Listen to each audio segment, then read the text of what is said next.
เป็นปีให้สุขปีโชคดีสบายดีน้องพี่ปีใหม่ขอให้มีโชคใส่หลายกว่าทุกปีอันโรคาหรือเจ็บไข้เป็นน้อยเป็นหลายก็ให้หายมีเงินคำที่หาได้แบ่งกินแบ่งใช้แบ่งสำไรตั้งหน้าทำมาหากินตั้งหน้าทำมาหากินอย่าอิจฉาหาหมิ่นซึ่งกันและกันอายุวันนาวัฒนะสุขังพลังทั้งมีมันทุกโศกโรคภัยหนีไปไกลๆห่างไกลตัวทันผิดพังบ่ตั้งใจโปรดจงอภัยให้กันและกันลาบยศสรรเสริญสูงส่งก้าวเดินเจริญตามทันปีใหม่สดใสชื่นบานปีใหม่สดใสชื่นบานขอให้ทุกท่านสุขสันต์ตลอดปี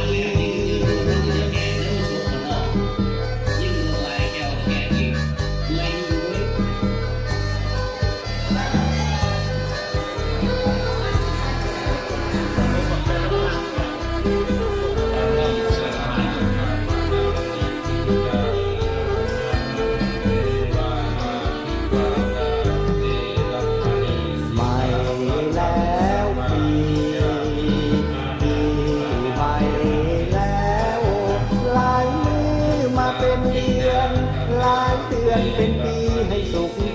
โชคดีสบายดีน้องพี่ปีใหม่ขอให้มีโชคใส่หลายกว่าทุกปีโรคมายุเจ็บไข้เป็นน้อยเป็นหลายก็ให้หายเงินคำที่หาได้แบ่งกินแบ่งใช้แบ่งกำไรตั้งหน้าทำมาหากินตั้งหน้าทำมาหากินอย่าอิจฉาหาหมิ่นซึ่งกันและกันอายุวันนาวัฒนังสุขังพลังให้มีมันอันทุกโศกอันโรคภัยหนีไปไกลๆและห่างไกลตัวทันผิดพังบ่ตั้งใจโปรดจงอภัยให้กันและกันลาบยศสรรเสริญสูงส่งก้าวเดินจะเดินตามทันปีใหม่สดใสชื่นบานปีใหม่สดใสชื่นบานขอให้ทุกท่านสุขสันต์ตลอดปีปีใหม่สดใสชื่นบานปีใหม่สดใสชื่นบานขอให้ทุกท่านสุขสันต์ตลอดปีขอให้ทุกท่านสุขสันต์ตลอดปี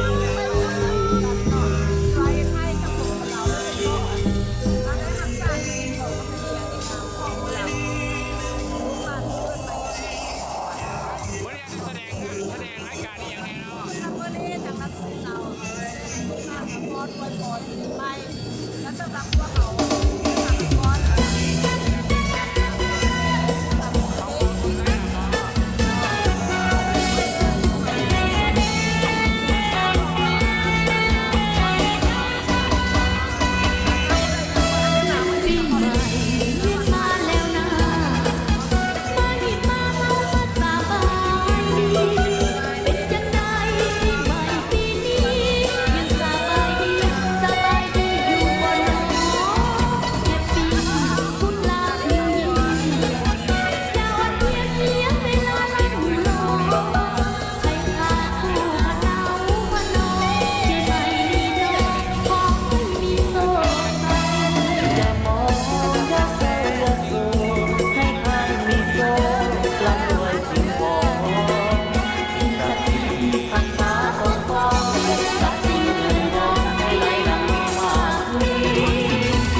ดนา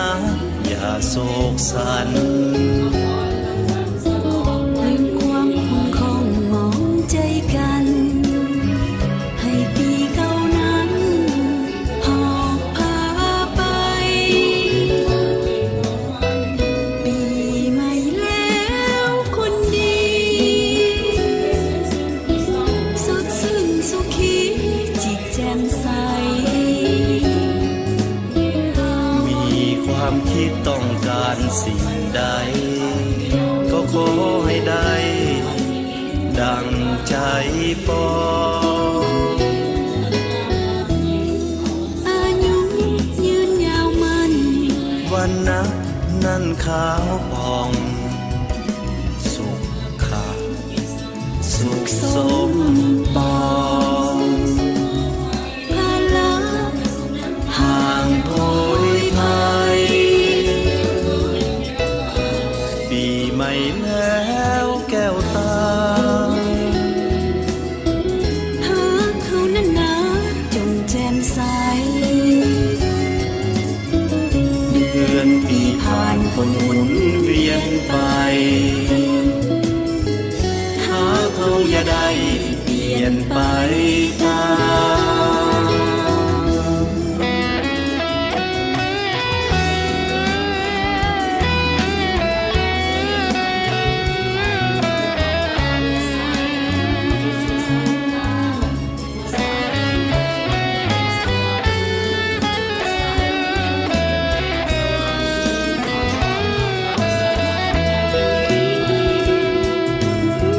ปีใหม่แล้วคนดี สดชื่นสุขีจิตแจ่มใส มีความคิดต้องการสิ่งใด ก็ขอให้ได้ ดังใจปอง อายุยืนยาวมัน วันนับนั้นขาวผ่อง สุขขาสุขสมปอง ภาระ ห่างโพยภัย ปีใหม่แล้วแก้วตา หาเขานั้นนาจงแจ่มใส เดือนปีผ่านคนหมุนเวียนไป หาเขาอย่าได้เปลี่ยนไปตาม